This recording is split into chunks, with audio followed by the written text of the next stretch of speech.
Hello, this is A. Rubin, and I'm going to read one of my favorite short stories, The Purloined Letter by Edgar Allan Poe. Much like Edgar Allan Poe, I write across a variety of different genres, and I love that this story is included in the event because it's my favorite of his mystery stories, and it's important to get a good idea of the breadth of his writing. Um, isn't just got the cover, although I love that too. The Purloined Letter by Edgar Allan Poe. Nil sapiente Odysseus acumen nimio. Seneca. At Paris, just after dark, one gusty evening in the autumn of 18, I was enjoying the twofold luxury of meditation and a meacham in company with my friend C. Auguste Dupin, in his little back library or book closet at Troisième number 33, Rue du Neuf Faubourg Saint-Germain. For 1 hour at least, we had maintained a profound silence, while each, to a casual observer, might have seemed intently and exclusively occupied with the curling eddies of the smoke that oppressed the atmosphere of the chamber. For myself, however, I was mentally discussing certain topics which had formed matters of conversation between us at an earlier period of the evening. I mean the affair of the Rue Morgue and the mystery attending the murder of Marie Roget.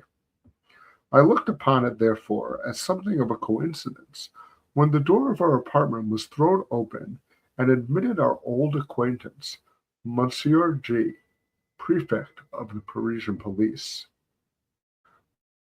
Hearty welcome, for they're nearly half as much entertaining as of the contemptible about the man, and we had not seen him for several years. We had been sitting in the dark, and Dupin now arose for the purpose of the lighting of a lamp, but sat down again without doing so upon G's saying that he had called to consult us, or rather to ask the opinion of my friend about some official business which had occasioned a great deal of trouble. If it is at any point requiring reflections, observed Dupin, as he forbore to enkindle the wick, we shall examine it to better purpose in the dark. That is another of your odd notions, said the prefect, who had the fashion of calling everything odd that was beyond his comprehension, and thus lived amid an absolute legion of oddities. Very true, said Dupin, as he supplied his visitor with a pipe and rolled toward him a comfortable chair. And what is the difficulty now? I asked. Nothing more in the assassination way, I hope. Oh, nothing of that nature. That is, the business is very simple indeed, and I make no doubt that we can manage it sufficiently well ourselves. But I had thought Dupin would like to hear the details of it, because it is so excessively odd. Simple and odd? Said Dupin. Why, yes, and not exactly that either. The fact is, we have all been a good deal puzzled because the affair is so simple, and yet baffles us altogether. Perhaps it is the very simplicity of the thing which puts you at fault, said my friend. What nonsense do you talk? Replied the prefect, laughing heartily. Perhaps the mystery is a little too plain, said Dupin. Oh, good heavens! Who ever heard of such an idea?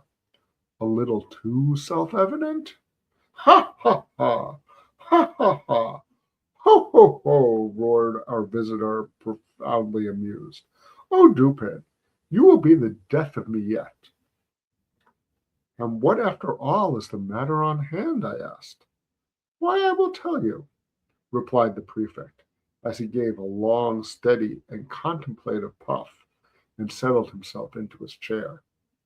I will tell you in a few words, but before I begin, let me caution you that this is an affair demanding the greatest secrecy, and that I should most probably lose the position I now hold were it known that I confided it to anyone. Proceed, I said. Or not, said Dupin. Well then, I have received personal information from a very high quarter that a certain document of the last importance has been purloined from the royal apartments. The individual who purloined it is known, this is beyond doubt, that he was seen to take it.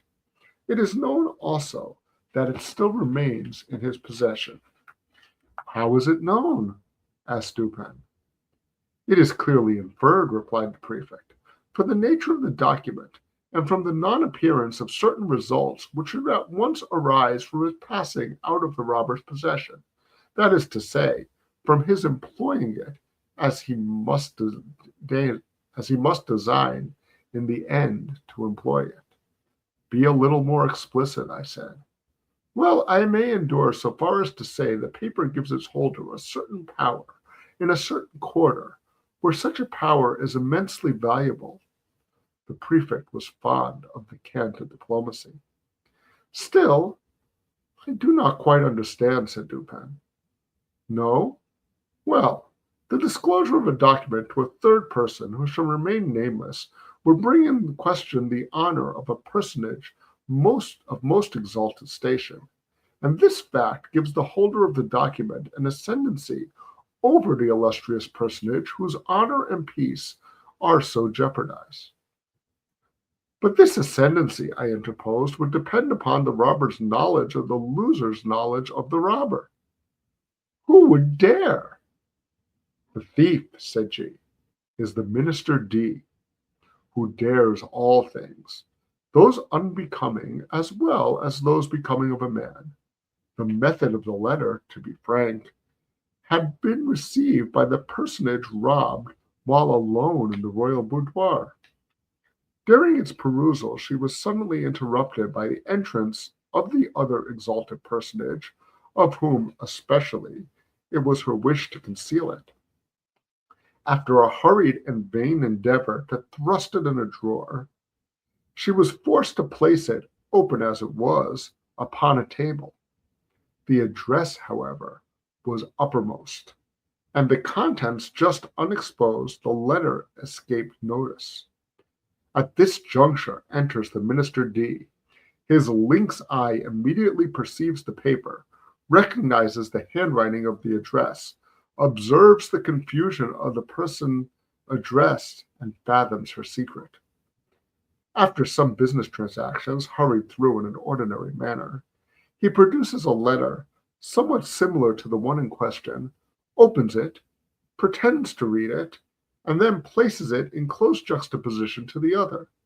Again, he converses for some 15 minutes upon the public affairs. At length, in taking leave, he takes also from the table the letter to which he had no claim. Its rightful owner saw, but of course dared not call attention to the act in the presence of the third personage, who stood at her elbow.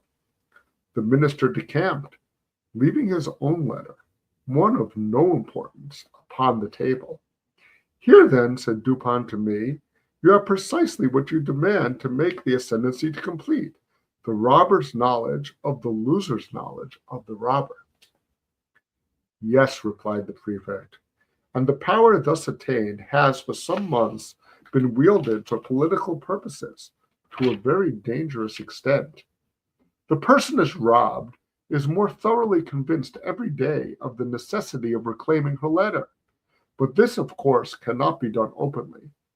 In fine, driven to despair, she has committed the matter to me. Then whom, said Dupin, amid a perfect whirlwind of smoke, no more sagacious agent could, I suppose, be desired, or even imagined. You flatter me, replied the prefect, but it is possible that some such opinion may have been entertained. It is clear, said I, as you observe, that the letter is still in possession of the minister, since it is this possession, and not any employment of the letter, which bestows the power. With the employment, the power departs. True, said she, and upon this conviction I proceed. My first care was to make a thorough search of the minister's hotel, and here my chief embarrassment lay in the necessity of searching without his knowledge. Beyond all things, I had been warned of the danger which would result from giving him reason to suspect our design. But, said I, you are quite au fait in these investigations. The Parisian police have done this kind of thing before. Oh, yes, and for this reason I did not despair. The habits of the minister gave me, too, a great advantage. He is frequently absent from home all night. His servants are by no means numerous. They sleep at a distance of their master's apartment, and being chiefly Neapolitans, are readily made drunk. I have keys, as you know, with which I can open any chamber or cabinet in Paris. For 3 months, a night has not passed in the greater part of which I have not been engaged personally in ransacking the D Hotel. My honor is interested, and to mention a great secret, the reward is enormous. So I did not abandon the search until I had become fully satisfied that the thief is a more astute man than myself. I fancy that I have investigated every nook and corner on the premises in which it is possible that a paper can be concealed. But is it not possible, I suggested, that although the letter may be in possession of the minister, as it unquestionably is, he may have concealed it elsewhere than upon his own premises? This is barely possible, said Dupin. The present peculiar condition of affairs at court, and especially of those intrigues in which D is known to be involved, would render the instant availability of the document, its susceptibility of being produced at a moment's notice, a point of nearly equal importance with its possession. Its susceptibility of being produced, said I? That is to say, of being destroyed, said Dupin. True, I observed. The paper is clearly then upon the premise. As for its being upon the person of the minister, we may consider that as out of the question. Exactly, said the prefect. He has been twice waylaid, as if by footpads, and his person rigorously searched under my own inspection. You might have spared yourself the trouble, said Dupin. D, I presume, is not altogether a fool, and if not, must have anticipated these waylayings as a matter of course. Not altogether a fool, said G, but then he is a poet, which I take to be only one remove from a fool. True, said Dupin, after a long thoughtful whiff of his meerschaum, although I have been guilty of certain doggerel myself. Suppose you detail, said I, the particulars of your search. Why, the fact is we took our time, and we searched everywhere.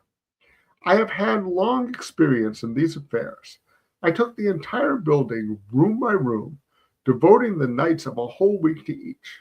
We examined first the furniture of each apartment. We opened every possible drawer.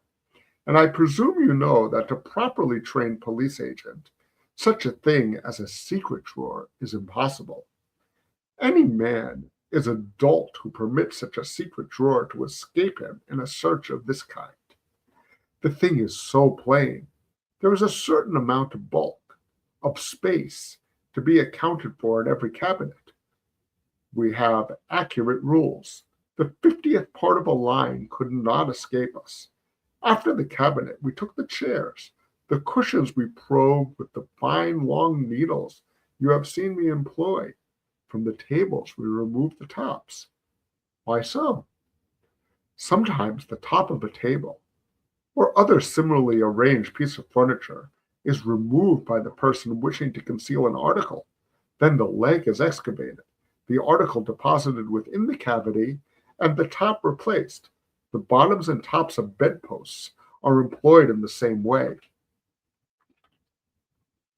But could not the cavity be detected by sounding? I asked. By no means, if, when the article is deposited, a sufficient wadding of cotton be placed around it. Besides, in our case, we were obliged to proceed without noise. But you could not have removed, you could have not taken in pieces all articles of furniture in which it would have been possible to make a deposit in the manner you mention. A letter may be compressed into a thin spiral roll, not differing much in shape and bulk from a large knitting needle, and in this form it might be inserted into the rung of a chair, for example. You did not take to pieces all of the chairs. Certainly not. But we did better. We examined the rugs of every chair in the hotel, and indeed the jointings of every description of furniture, by the aid of a most powerful microscope. Had there been any traces of recent disturbance, we would not have failed to detect it instantly. A single grain of gimlet dust, for example, would have been as obvious as an apple. Any disorder in the gluing, any unusual gaping of the joints would have sufficed to ensure detection. I must presume you looked to the mirrors between the boards and the plates, and you probed the beds and the bedclothes, as well as the curtains and carpets. That, of course. And when we had absolutely completed every particle of furniture in this way, then we examined the house itself. We divided its entire surface into compartments, which we numbered so that none might be missed, and we scrutinized each individual square inch throughout the premises, including the two houses immediately adjoining, with the microscope, as before. The two houses adjoining? I exclaimed. You must have had a great deal of trouble. We had, but the reward offered is prodigious. You include the grounds around the houses? All the grounds are paved with brick. They gave us comparatively little trouble. We examined the moss between the bricks and found it undisturbed. You looked among these papers, of course, and into the books of the library. Certainly. We opened every package and parcel. We not only opened every book, but we turned over every leaf in each volume, not contenting ourselves with a mere shake according to the fashion of some of our police officers. We also measured the thickness of every book cover with the most accurate measurement, and applied to each the most jealous scrutiny of the microscope. Had any of the bindings been recently meddled with, it would have been utterly impossible that the fact should have escaped our observation. Some 5 or 6 volumes, just from the hands of the binder, we carefully probed, longitudinally, with the needles. You explored the floors beneath the carpets? Beyond doubt. We removed every carpet and examined the boards with the microscope. And the paper on the walls? Yes. You looked into the cellars? We did. Then I said, you have been making a miscalculation, and the letter is not upon the premises, as you suppose. I fear you are right there, said the prefect. And now, Dupin, what would you advise me to do? To make a thorough research of the premises. That is absolutely needless, replied G. I am not more sure than I breathe that I am that letter is not at the hotel. I have no better advice to give you, said Dupin. You have, of course, an accurate description of the letter? Oh, yes. And here the prefect, producing a memorandum book, proceeded to read aloud a minute account of the internal and especially of the external appearance of the missing documents. Soon after finishing the perusal of this description, he took his departure more definitely, depressed in spirit than I had ever known the good gentleman before. In about a month afterwards, he paid us another visit, and found us occupied nearly as before. He took a pipe and a chair, and entered into some ordinary conversation. At length I said, Well, G, what of the Purloined letter? I presume you have at last made up your mind that there is no such thing as overreaching the minister. Confound him, I say. Yes, I made the re-examination. However, as Dupin suggested, but it was all labor lost, as I knew it would be. How much was the reward offered, did you say? Asked Dupin. Why, a very great deal. A very liberal reward. I don't like to say how much precisely, but one thing I will say that I wouldn't mind giving my individual check for 50,000 francs to anyone who could obtain me that letter. The fact is, it is becoming more and more important, becoming of more and more importance every day, and the reward has been lately doubled. If it were trebled, however, I could do no more than I have done. Why, yes, said Dupin, drawlingly between two whiffs of his meerschaum. I really think, G, you have not exerted yourself to the utmost in this matter. You might do a little more, I think, eh? How? In what way? Why, puff puff, you might, puff puff, employ counsel in the matter, eh? Puff puff. Do you remember the story they tell of Abernethy? No, hang Abernethy. To be sure, hang him and welcome. But once upon a time, a certain rich miser conceived the design of sponging upon this Abernethy for a medical opinion. Getting up for his purpose in ordinary conversation in the private company, he insinuated his case to the physician as that of an imaginary individual. We will suppose, said the miser, that his symptoms are such and such and such. Now, doctor, what would you have directed him to take? Take? Said Abernethy. Why, take advice, to be sure. But, said the prefect, a little discomposed, I am perfectly willing to take advice, and to pay for it. I would really give 50,000 francs to anyone who would aid me in the matter. In that case, replied Dupin, opening a drawer and producing a checkbook, you may as well fill me up a check for the amount mentioned. When you have signed it, I will hand you the letter. I was astounded. The prefect appeared absolutely thunderstricken. For some minutes he remained speechless and motionless, looking incredulously at my friend with open mouth and eyes that seemed starting from their sockets. And then, apparently recovering himself in some measure, he seized the pen, and after several pauses and vacant stares, finally filled up and signed a check for 50,000 francs and handed it across the table to Dupin. The latter examined it carefully and deposited it in his pocketbook. Then, unlocking an escritoire, took thence a letter and gave it to the prefect. This functionary grasped it in a perfect agony of joy, opened it with trembling hand, cast a rapid glance at its contents, and then, scrambling and struggling to the door, rushed at length unceremoniously from the room, from the house, without having uttered a syllable, since Dupin had requested him to fill up the check. When they had gone, my friend entered into some explanations. The Parisian police, he said, are exceedingly able in their way.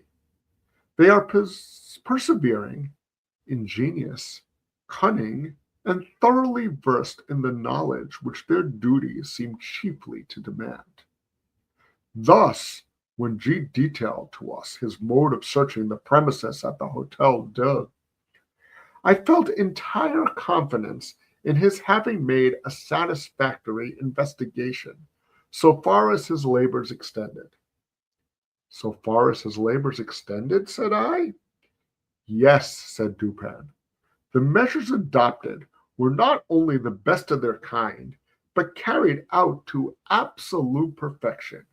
Had the letter been deposited within the range of their search, these fellows would, beyond question, have found it.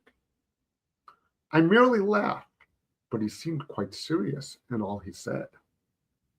The measures, then, he continued, were good in their kind and well executed.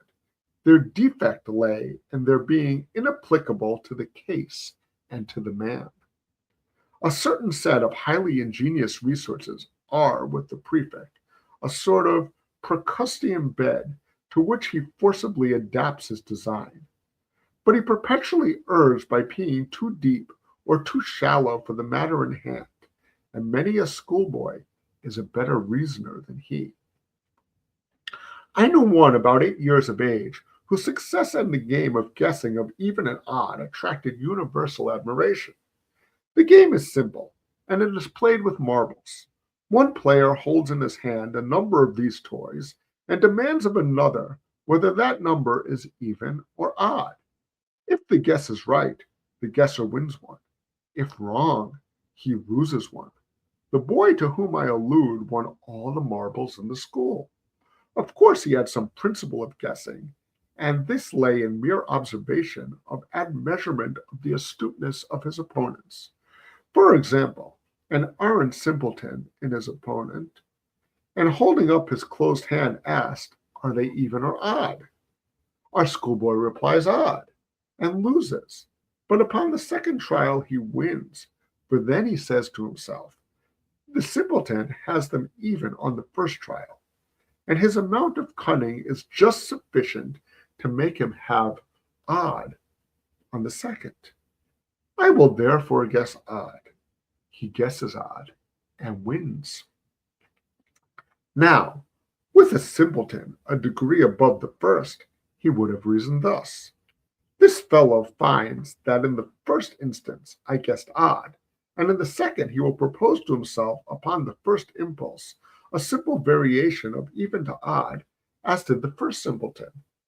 But then a second thought will suggest that this is too simple a variation. And finally he will decide upon putting it even as before. I will therefore guess even." He guesses even and wins. Now this mode of reasoning in the schoolboy, whom Bellows termed lucky, what, in its last analysis, is it? It is merely, I said, an identification of the reasoner's intellect with that of his opponent. "It is," said Dupin, and upon inquiring of the boy by what means he effected the thorough identification in which his success consisted,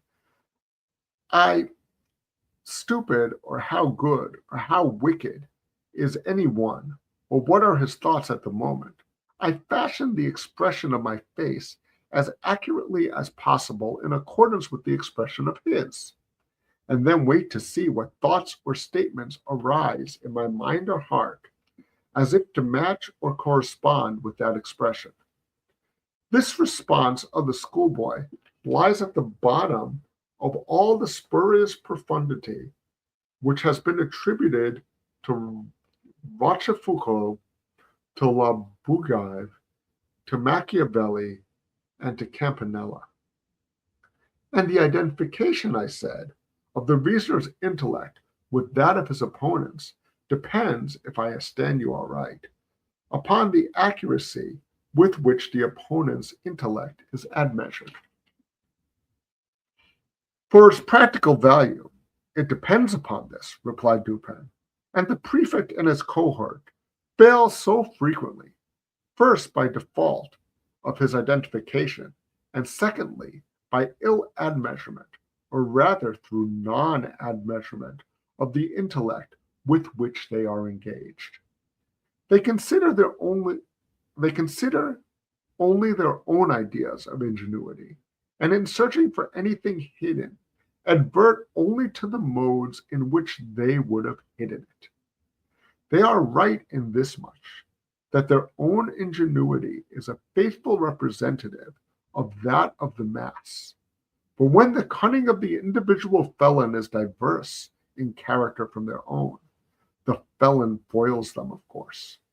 This always happens when it is above their own, and very usually when it is below. They have no variation of principle in their investigations. At best, when urged by some unusual emergency, by some extraordinary reward, they extend or exaggerate their old modes of practice without touching their principles. What, for example, in this case of D, has been done to vary the principles of action? What is all this boring and probing the surface of the building into registered square inches? What is it all but an exaggeration of the application of one principle or set of principles of search, which are based upon the one set of notions regarding human ingenuity, to which the prefect, in long routine of his duty, has been accustomed.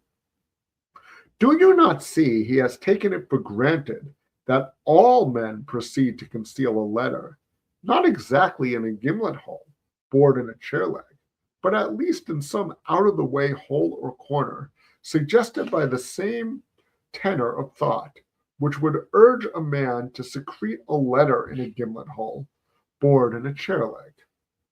And do you not see also that such recherche nooks for concealment are adapted only for ordinary occasions, and would be adopted only by ordinary intellects? For in all cases of concealment, a disposal of the article concealed, a disposal of it in this recherche manner, is in the very instance presumable and presumed. And thus its discovery depends not all upon the acumen, but altogether upon the mere care, patience, and determination of the seekers, and where the case is of importance, or what amounts to the same thing in the political eyes, when the reward is of magnitude, the qualities in question have never been known to fail. You will now understand what I meant in suggesting that had the purloined letter been hidden anywhere within the limits of the prefect's examination, in other words, had the principle of its concealment been comprehended within the principles of the prefect, its discovery would have been a matter altogether beyond question. This functionary, however, has been thoroughly mystified, and the remote source of his defeat lies in the supposition that the minister is a fool because he has acquired renown as a poet. All poets are fools, this prefect feels, and he is merely guilty of a non-distributio medii, and thence inferring that all poets are fools. But is this really the poet, I asked? There are two brothers I know, and both have attained a reputation in letters. The minister, I believe, has written learnedly on the differential calculus. He is a mathematician and no poet. You are mistaken. I know him well. He is both. As a poet and a mathematician, he would reason well. As a mere mathematician, he could not have reasoned at all, and thus would have been at the mercy of the prefect. You surprise me, I said, for these opinions which have once been contradicted by the voice of the world. You do not mean to set at naught the well-digested idea of centuries. The mathematical reason has long been regarded as the reason par excellence. Il y apparaît, replied Dupin, quoting from Chamfort, que toute idée publique, toute convention rescue est une sottise si elle convenait à plus grand nombre. The mathematicians, I grant you, have done their best to promulgate the popular error to which you allude, and which is nonetheless an error for its promulgation as truth. With an art worthy of better cause, for example, they have insinuated the term of analysis into application to algebra. The French are the originators of this particular deception. But if a term is of any importance, if words derive any value from applicability, then analysis conveys algebra about as much as Latin ambitus implies ambition, religio, religion, or homines honesty, a set of honorable men. You have a quarrel on hand, I see, said I, with some of the algebraists of Paris, but proceed. I dispute the availability and thus the value of that reason which is cultivated in any special form than the abstractly logical. I dispute in particular the reason educed by the mathematical study. The mathematics are the science of form and quantity. Mathematical reasoning is merely logic applied to observation upon form and quantity. The great error lies in supposing that even the truths of what is called pure algebra are abstract or general truths. And this error is so egregious that I am confounded at the universality with which it has been received. Mathematical axioms are not axioms of general truth. What is true of relation, of form, and quantity is often grossly false in regard to morals. For example, in this latter science, it is usually untrue that the aggregated parts are equal to the whole. In chemistry also, the axiom fails. In the consideration of motive, it fails. Two motives, each of a given value, have not necessarily a value when united, equal to the sum. I'm going to read that last part again. For two motives, each of a given value, have not necessarily a value when united, equal to the sum of their values apart. There are numerous other mathematical truths which are only truths within the limit of relation. But the mathematician argues from his finite truths through habit, as if they were absolutely generally applicable. And the world indeed imagines them to be. Bryant, in his very learned mythology, mentions that an analogous scene of error when he says that although the pagan fables are not believed, yet we forget ourselves continually and make inferences from them as existing realities. With the algebraists, however, who are pagans themselves, the pagan fables are believed, and the inferences are made not so much through lapse of memory as through an unaccountable addling of the brains. In short, I never yet encountered the mere mathematician who could be trusted out of equal roots, or one who did not clandestinely hold it as a point of his faith that x squared plus px was absolutely and unconditionally equal to q. Say to one of these gentlemen, by way of experiment, if you please, that you believe occasions may occur when x squared plus px is not altogether equal to q, and having made him understand that you mean what you mean, get out of his reach as speedily as convenient, for beyond doubt he will endeavor to knock you down. I mean to say, continued Dupin, while I merely laughed at his last observation, that if the minister had been no more than a mathematician, the prefect would have been under no necessity of giving me this check.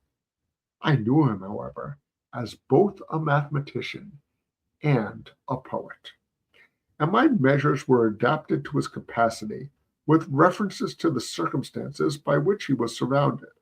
I knew him as a courtier, too, and as a bold intriguant. Such a man, I considered, could not fail to be aware of the ordinary political modes of action. He could not have failed to anticipate, and events have proved that he did not fail to anticipate, the waylayings to which he was subjected. He must have foreseen, I reflected, the secret investigation of his premises. His frequent absences from home at night, which were hailed by the prefect as certain aids to his success, I regard only as ruses, to afford opportunity for thorough search to the police, and thus sooner to impress them with the convictions to which J did, in fact, finally arrive. The conviction that the letter was not upon the premises. I felt also that the whole train of thought, which I am at some pains detailing to you now, concerning the invariable principle of political action in searches for articles concealed, I felt that this whole train of thought would necessarily pass through the mind of the minister. It would imperatively lead him to despise all ordinary nooks or concealment. He could not, I reflected, be so weak as not to see the most intricate and remote recess of his hotel would be open as his commonest closets to the eye, to the probes, to the gimlets, even to the microscopes of the prefect. I saw in fine that he would be driven as a matter of course to simplicity, if not deliberately induced to it as a matter of choice. You will remember, perhaps, how desperately the prefect laughed when I suggested upon our first interview that it was just possible this mystery troubled him on account of its being so very self-evident. Yes, said I remember his merriment well. I really thought he would have fallen into convulsions. The material world, continued Dupin, abounds with very strict analogies to the immaterial, and thus some color of truth has been given to the rhetorical dogma that metaphor or simile may be made to strengthen an argument as well as to establish a description. The principle of vis inertiae, for example, seems to be identical in physics and metaphysics. It is not more true in the former that a large body is with more difficulty set in motion than a smaller one, and that its subsequent momentum is commensurate with this difficulty, than it is in the latter that intellects of vaster capacity, while more forcible, more constant, and more eventful in their movements than those of the inferior grade, are yet the less readily moved and more embarrassed, and full of hesitations in the first few steps of their progress. Again, have you ever noticed which of the street signs over shop doors are the most attractive of attention? I have never given the matter a thought, I said. There is a game of puzzles, he resumed, which is played upon the map. One party playing requires another to find a given word, the name of a town, river, state, or empire, any word, in short, upon the motley and perplexed surface of the chart. A novice in the game generally seeks to embarrass his opponent by giving them the most minutely lettered names, but the adept selects the words as stretch in large characters from one end of the chart to the other. These, like the over largely lettered signs and placards of the street, escape observation by dint of being excessively obvious. And here the physical oversight is precisely analogous with the moral inapprehension by which the intellect suffers to pass unnoticed those considerations which are too obtrusively and too palpably self-evident. But this is a point, it appears, somewhat above or beneath the understanding of the prefect. He never once thought it probable or possible that the minister had deposited a letter immediately beneath the nose of the whole world by way of the best preventing any portion of the world from perceiving it. But the more I reflected upon the daring and discriminating ingenuity of D, upon the fact that the document must always have been at hand if he intended to use it to good purpose, and upon the decisive evidence obtained by the prefect that it was not hidden within the limits of that dignitary's ordered search, the more satisfied I became to conceal this letter.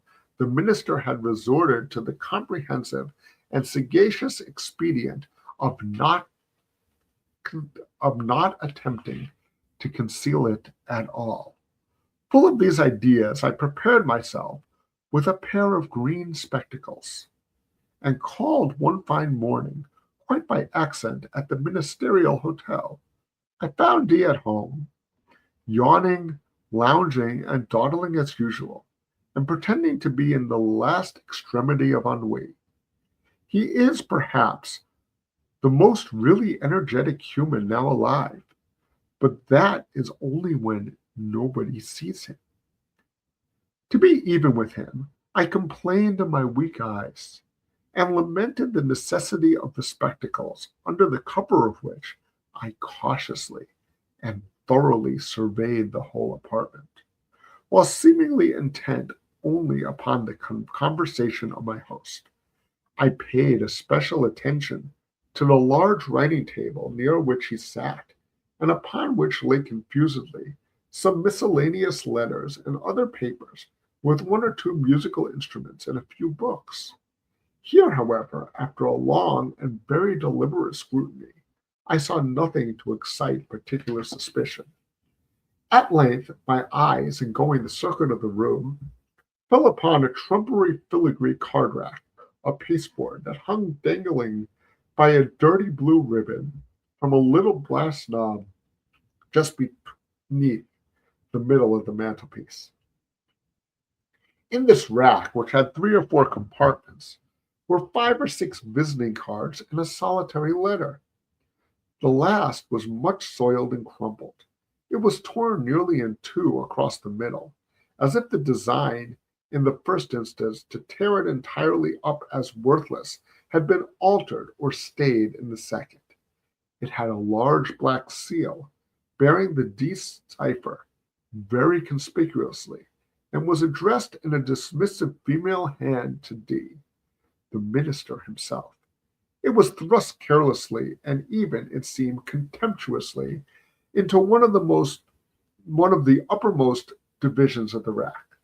No sooner had I glanced at this letter than I concluded it to be that of which I was in search. To be sure, it was to all appearances radically different from the one which the prefect had read us so minutely a description. Hence the seal was large and black, with the decipher there is small and red, with the ducal name of arms of the S family. Here the address to the minister was diminutive and feminine. There the superscription to a certain royal personage was markedly bold and decided. The size alone formed a point of correspondence. But then the radicalness of these differences, which was excessive, the dirt, the soiled and torn condition of the paper, so inconsistent with the true methodological habits of D, so suggestive of a design to delude the beholder into idea of the worthlessness of the document. These things, together with the hyper-obtrusive situation of the document, full in the view of every visitor, and thus exactly in accordance with the conclusions to which I had previously arrived. These things, I say, were strongly corroborative of suspicion in one who came with the intention to suspect. I protracted my visit as long as possible, and while I maintained a most animated discussion with the minister upon the topic which I knew well had never failed to interest and excite him, I kept my attention really riveted upon the letter. In this examination, I committed to memory its external appearance and arrangement in the rack, and also fell at length upon a discovery which set at rest whatever trivial doubt I might have entertained.